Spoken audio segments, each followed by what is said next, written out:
La historia de la conquista de México, que en realidad es una liberación de los pueblos oprimidos por los aztecas, tiene una clave de interpretación, tiene una clave oculta.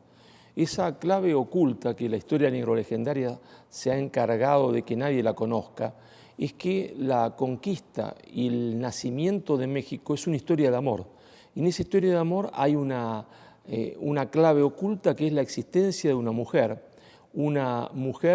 que siendo muy jovencita es entregada por su padrastro como esclava sexual a traficantes, que esos traficantes la vuelven a entregar, se entiende, como esclava sexual a otros, y esa mujer un día se encuentra con un barbudo, al cual esos indios se la regalan como se la habían regalado unos a otros y violado sexualmente, se la entregan a ese barbudo. Y el barbudo dice, no, yo no puedo tener esta mujer como una esclava. Y eso causa una conmoción en ella, porque hay que imaginarse que esa mujer ha sido violada reiteradamente, ha sido sometida reiteradamente, ha sido vendida por su propio padrastro como esclava con el consentimiento de su madre. Y de repente llega un barbudo y le dice, no, usted no puede ser una mujer esclava, usted es una mujer libre. ¿Libre? ¿Qué quiere decir eso? Libre quiere decir que usted, como yo, somos hijos, entiende, de un mismo Padre, que hay un Dios que nos ha hecho libre. Y esa mujer decide entonces bautizarse, y esa mujer decide tomar como nombre Marina. Y ese hombre barbudo es Cortés, es Hernán Cortés, despreciado, menospreciado, insultado, pero es el hombre que le da dignidad a esa mujer y empieza a surgir entre ellos, como era natural, se entiende, una admiración de ella por él y después un enamoramiento, se enamora, es una historia de amor. Y a través de esa historia de amor, Cortés comprende la situación que había en Mesoamérica. Y ahí Cortés se da cuenta de que en realidad él puede juntar a los pueblos sometidos para marchar sobre la capital de ese imperialismo antropófago y derrotarlos, ¿no es cierto? Por eso la clave de la conquista de México es que hay una mujer que le enseña eso a Cortés, que se enamora, se entiende, es una historia de amor para liberar, se entiende, al 80% de la población que era consumida como quien consume hoy pollos o pedacitos de cerdo. Entonces es una historia de amor, pero claro, en esa historia de amor lo más importante es lo que viene después. ¿Y qué viene después? Viene que en el vientre de doña Marina, quien es en realidad la madre de México y la libertadora de los pueblos de Mesoamérica, esa libertadora y esa madre va a engendrar en su seno al primer español americano, al hijo de Cortés y doña Marina, a Cortés Malitzin, y ahí se va a engendrar el primer español americano y van a hacer un mundo nuevo donde hay vencidos y liberados, pero son más los liberados que los vencidos, pero donde no hay venganzas de los liberados sobre los vencidos, y donde se va a llenar, se entiende, México de hospitales, de universidades, pero en la figura de ese niño, fruto de doña Marina y Cortés, está todo resumido, porque ese niño, ¿no es cierto?, va a tomar la lengua de su madre, la lengua de su padre. ¿Por qué podemos decir que doña Marina es la madre de México? Bueno, porque antes no existía México, que eso es lo que oculta la historia negrolegendaria. Existía un imperialismo antropófago que va, se entiende, a consumir seres humanos de los pueblos oprimidos. No existía México. Si uno toma hoy de cada 10 mexicanos que caminan por la calle en la Ciudad de México, en DF, y lo sienta y le dice, señor, ustedes 10, de ustedes 10 solo uno solo desciende de los aztecas y ustedes 9 eran aquellos que los aztecas se comían. Y ustedes 9 son mestizos. ¿Y de dónde nace eso? ¿Quién fue el primer mestizo? ¿Quién fue el primer español americano, es decir, el primer mexicano? Bueno, ese fue el hijo del amor, porque doña Marina estaba enamorada de Cortés y Cortés de doña Marina. Que Cortés se pudiese casar con ella o no es otro problema, pero es una historia de amor. Y los hombres se enamoran de las mujeres y las mujeres de los hombres. Y el fruto de ese amor es el primer español americano, ¿no es cierto?, que es Cortés Malitzin, el hijo de Cortés. Ahí nace México. Antes había México, como dice la historia negrolegendaria, no, antes no había México. Antes había un imperialismo azteca dominando, masacrando a decenas de otros pueblos oprimidos como los tlaxcaltecas. Ahí nace México. Y ese México que nace tiene un símbolo, ese símbolo es Cortés Malicín. ¿Y cómo podemos, digamos, uno podría preguntarle, ¿usted cómo puede justificar que ese hombre se sentía español-americano, americano-español? Muy sencillo, porque nadie da la vida por lo que no ama.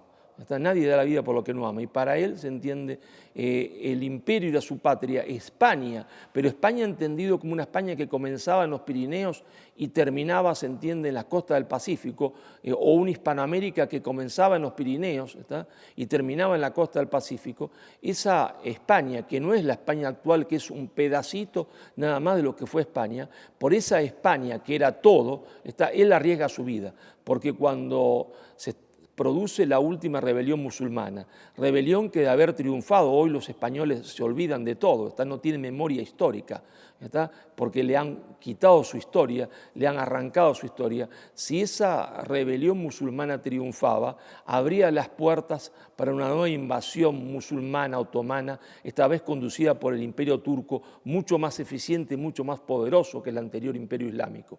Y cuando se da cuenta de eso, ¿no es cierto?, el hijo de Cortés, el hijo de doña Marina, dice: yo me presento a combatir porque está en juego el destino de España, está en juego el destino de América. Y se produce una cosa milagrosa, es decir, o providencial, o si nadie cree, producto del azar, no me interesa. Se produce que en ese campo de batalla se va a encontrar con otro español americano, con otro hombre que nace en él mismo, el Perú, que es, ¿no es cierto?, el hijo de Garcilaso y una princesa, se entiende, quechua, inca, Garcilaso de la Vega, y se encuentra el primer peruano y el primer mexicano, ambos españoles americanos, combatiendo juntos contra el último intento, podemos decir, de invasión musulmana al territorio español, y ambos combaten juntos. Y ahí está la prueba de que efectivamente no había, se entiende, colonialismo, que América no era una colonia, sino que era un reino en igualdad de condiciones que los otros, porque nadie se juega la vida, nadie está dispuesto a arriesgar su sangre por lo que no ama, porque ambos ya eran ricos, es decir, ¿qué necesitaba el hijo de Cortés? El hijo de Cortés era rico,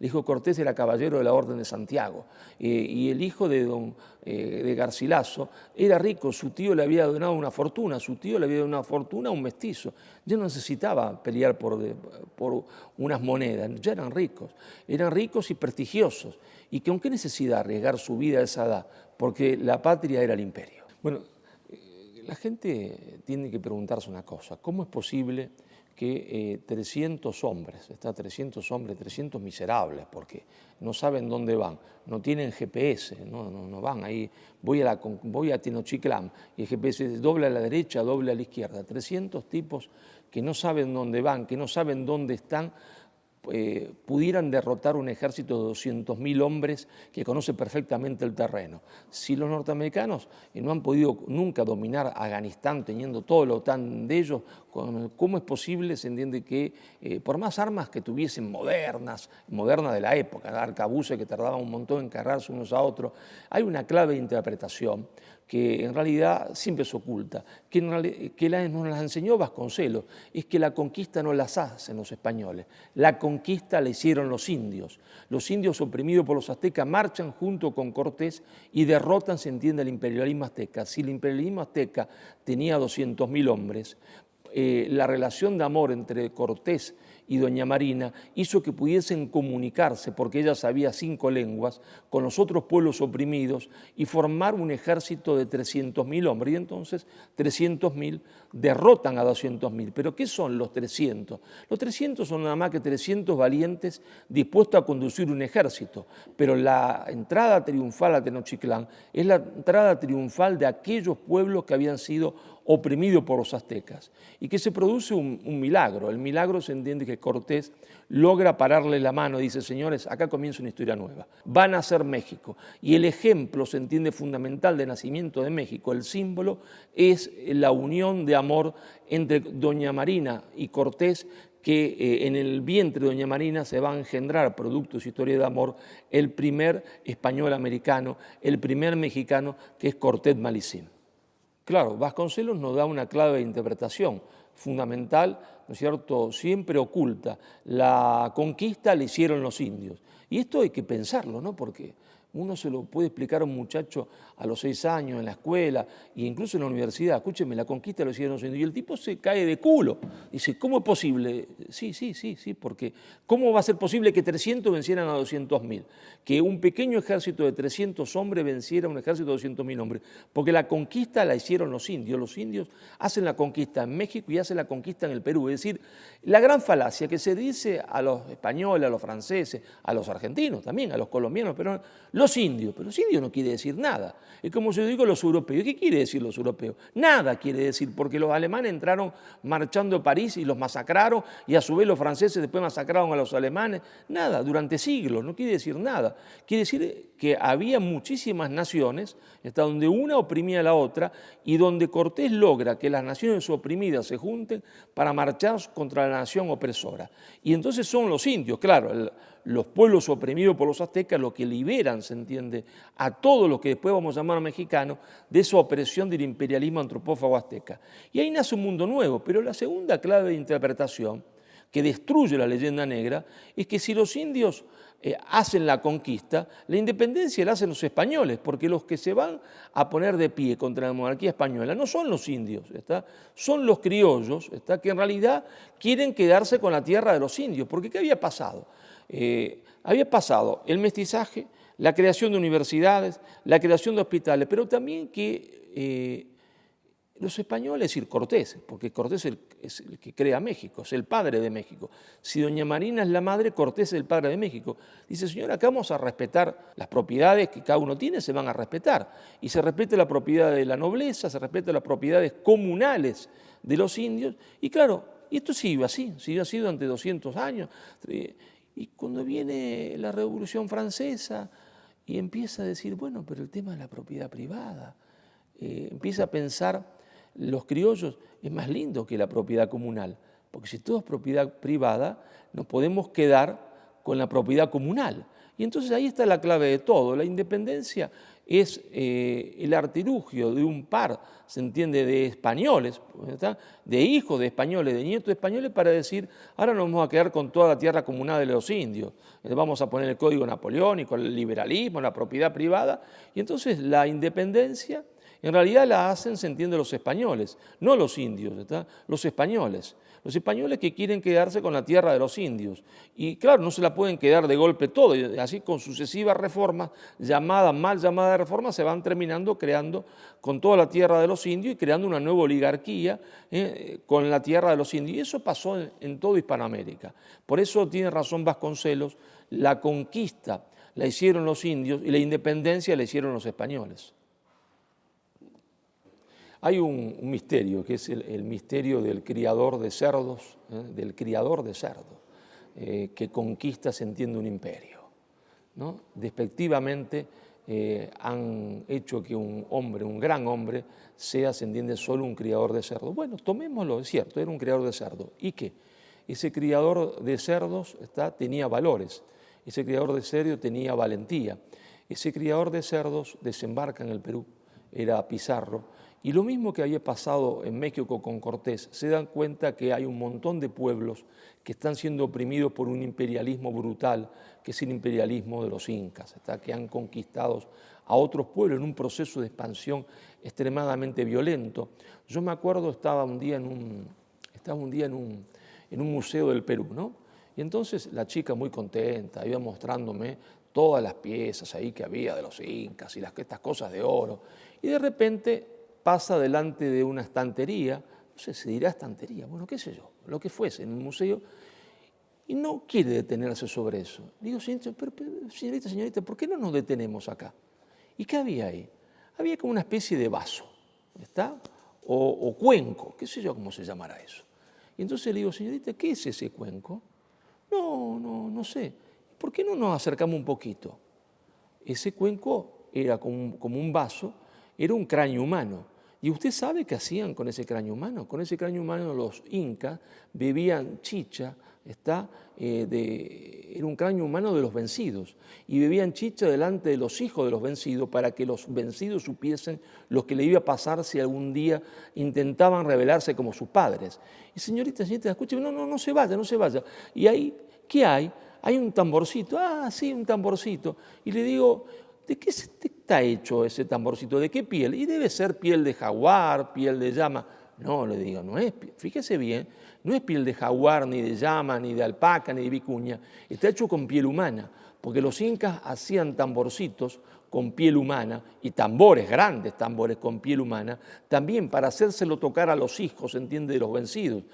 Cuando Pachacute, se entiende, entraba triunfal de cada una de sus expediciones de conquista, llevaba muertos de los que había sido derrotados por los incas, los embalsamaban, no sé qué cosa hacían, y los ponían parados unos a otros, para que se moviesen con el viento, con dos manitos que golpeaban sobre el vientre como si fuese un tambor. Eso era el famoso imperio inca, que de socialista no tenía nada porque toda la propiedad era del inca, no había socialismo, no había comunismo, no había un corno, había propiedad de un solo hombre, y eso no es socialismo, cuando hay propiedad de un solo hombre, como tantas veces ha pasado. Y entonces ahí se da cuenta, llega otro barbudo, como había llegado a México, y dice, ¿y esto qué corno es? Y bueno, esto es un imperialismo que domina a otros pueblos, y esos pueblos están contentos, ¿no? Sus pueblos odian a los incas. Los huancas odiaban a los incas, habían resistido hasta el final la dominación inca. Y el barbudo le dice, ¿por qué no marchamos juntos para poner fin a esa historia de dominación? Y entonces marchan juntos y derrotan, se entiende, al imperialismo inca, liberan Cusco, pero también liberan al pueblo humilde de Cusco, de lo que era un totalitarismo feroz, se entiende, de la nobleza y de la casta sacerdotal. Por eso el pueblo no pelea. ¿Por qué el pueblo iba a pelear si, se entiende, era un pueblo oprimido y dominado por un totalitarismo feroz? Y entonces ahí se produce de nuevo el hecho, como se había hecho en México, la clave de interpretación oculta por los negros legendarios, por los indigenistas que hoy gobiernan, se entiende, en Hispanoamérica, esos indigenistas que son la mano de obra más barata del imperialismo internacional del dinero, como el señor Pedro Castillo, se entiende, como el señor Boric, se entiende, en Chile, como el señor Evo Morales, se entiende, en Bolivia. Se produce un milagro, sí, el milagro que los pueblos oprimidos terminan, se entiende, con el imperialismo de los incas, y el pueblo también oprimido, el pueblo quechua, festeja eso, porque no había nada, se entiende, por lo cual resistir, porque ellos mismos estaban oprimidos. Y se produce el milagro de que viene la reconciliación entre los oprimidos y opresores. Y eso es un milagro, y ese milagro lo garantizan, se entiende, ese pequeño grupo español que dicen, no va a haber venganza. No tiene sentido que ahora los huancas hagan lo mismo con los incas que los incas hicieron con los huancas. Ahora hay una historia nueva, una historia de reconciliación, y entonces ahí que nace el Perú, porque antes el Perú no existía. El imperio inca no era el Perú. Eso es lo que se tienen que grabar en la cabeza, lo que se le oculta a los niños, porque se los malforma, se entiende, en el colegio. Y lo que el pobre Pedro Castillo, que es un buen hombre, era maestro de escuela, es un buen hombre, no entiende que el imperio inca no era el Perú, que el Perú nace cuando nace esta historia de liberación, y cuando después de la liberación no hay venganza, sino reconciliación de los pueblos.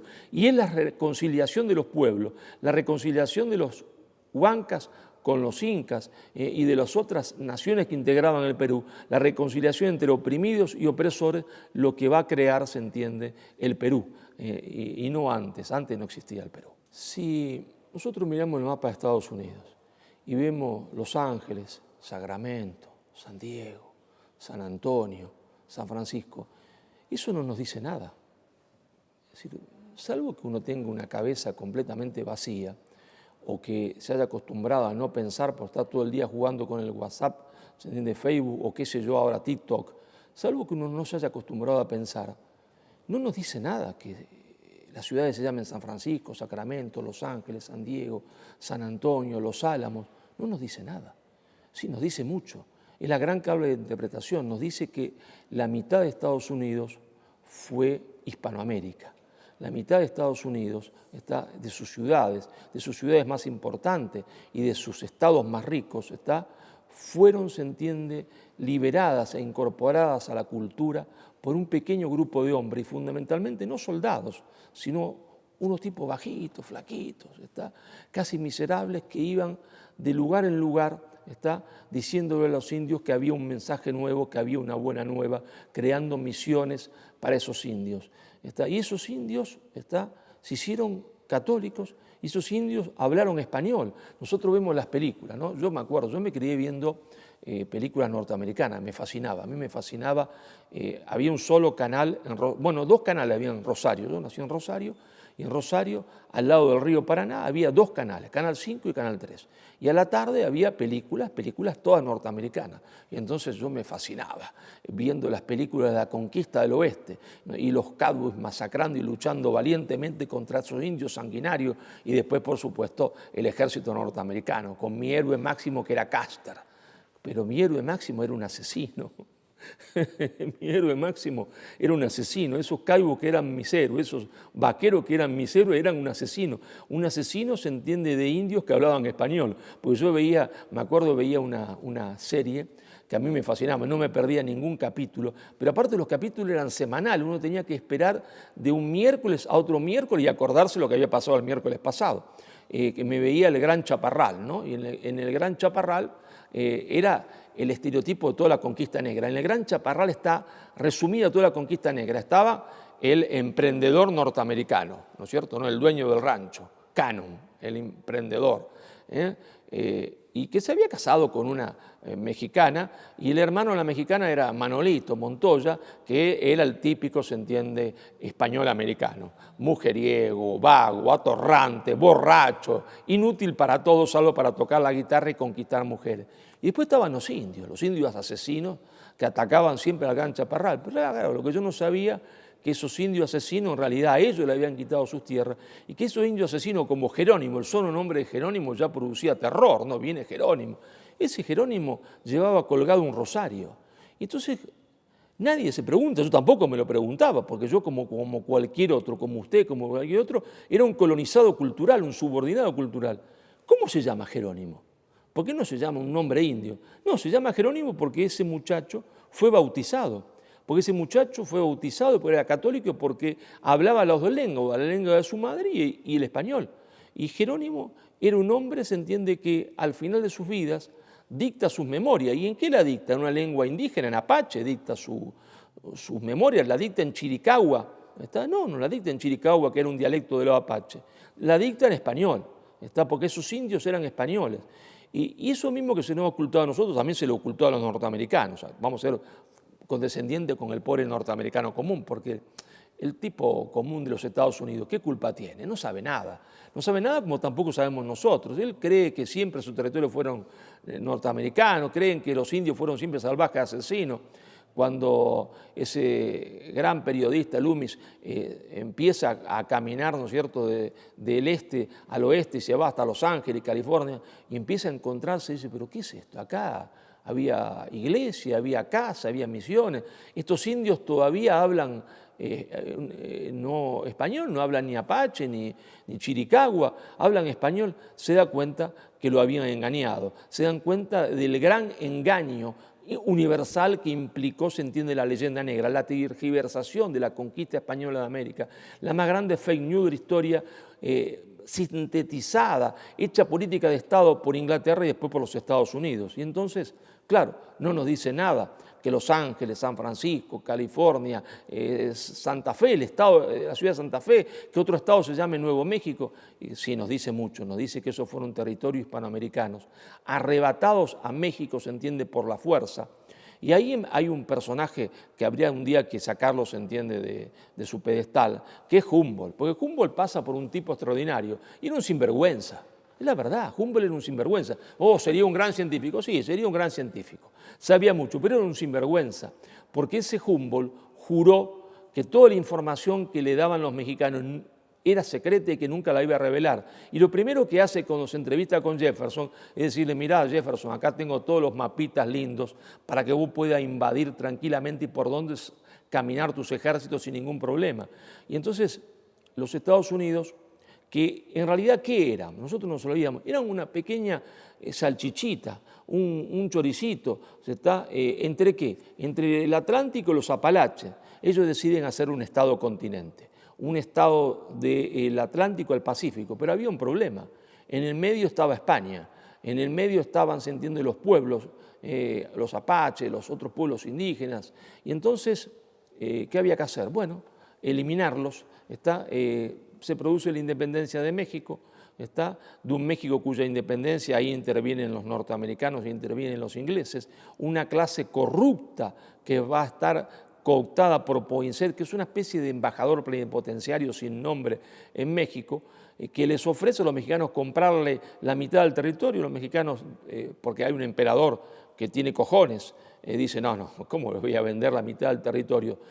Por supuesto, esa decisión del emperador le costó que dejase de ser emperador. Después viene la República, porque no era admisible esa respuesta.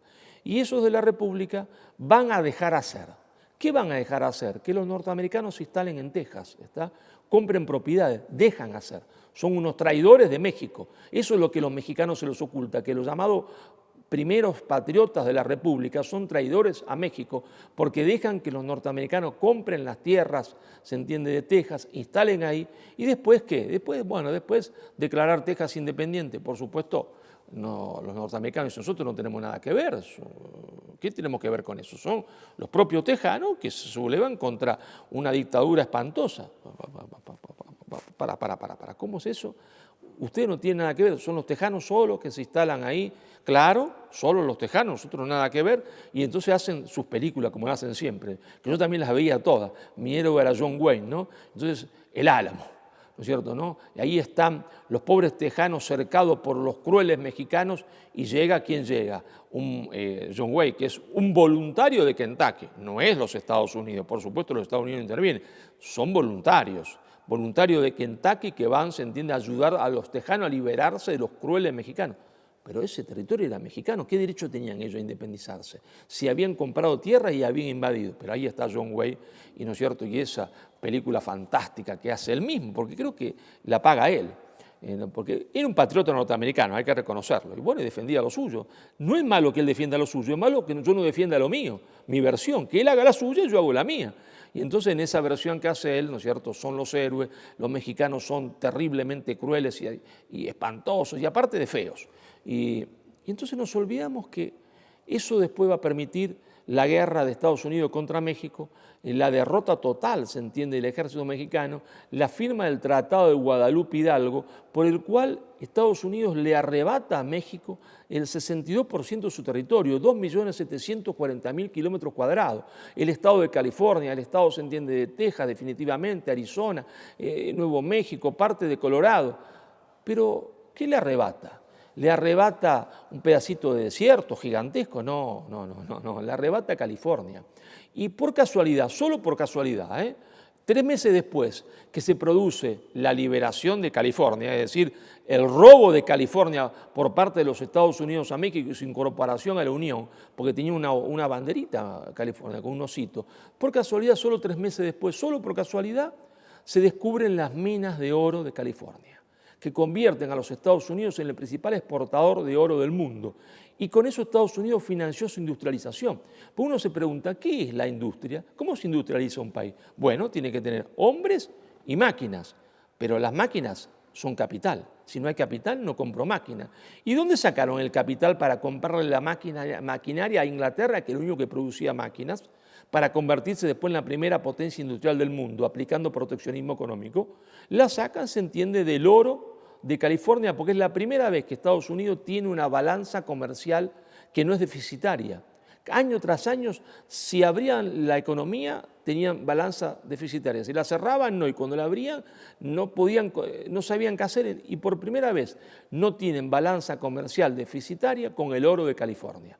El oro de California produce la verdadera riqueza de los Estados Unidos, que fue transformar el oro en industria. Sembraron oro, con el oro hicieron industria. Y después, si nos vamos a la gran revolución industrial norteamericana, porque la primera es la de Inglaterra, ¿no? ¿En base a qué? Al carbón y la locomotora. No hay locomotora sin carbón. Ahí el tipo paliando, tirándose de carbón en la locomotora. Y la segunda es la del automóvil.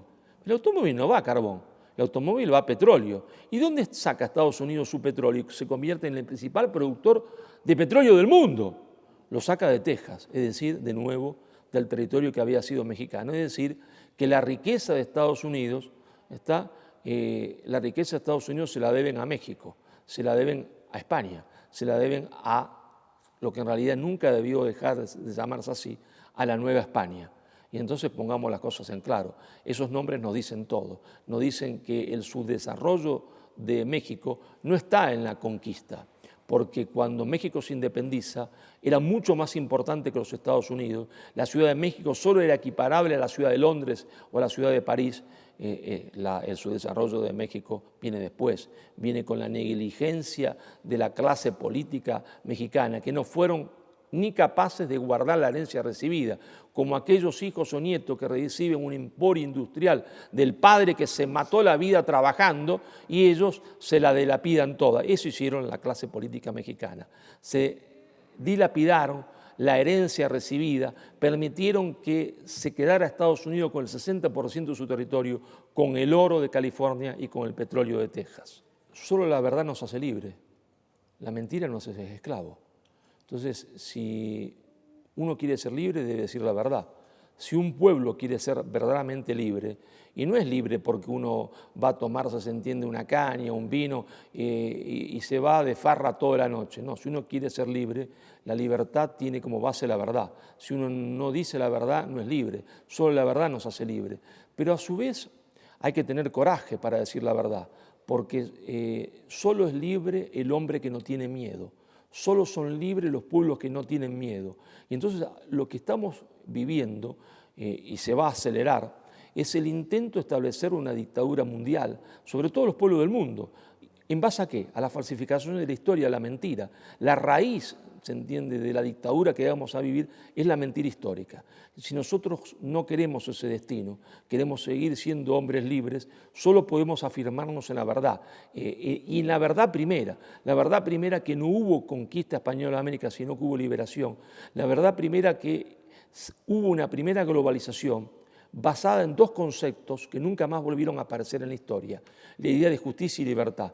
Esa primera globalización la hicimos nosotros, sí, los españoles del Nuevo Mundo y los españoles del Viejo Mundo, pero fuimos derrotados. Fuimos derrotados por el imperialismo inglés, que es la única provincia romana que en la Reforma Protestante se pasa de bando.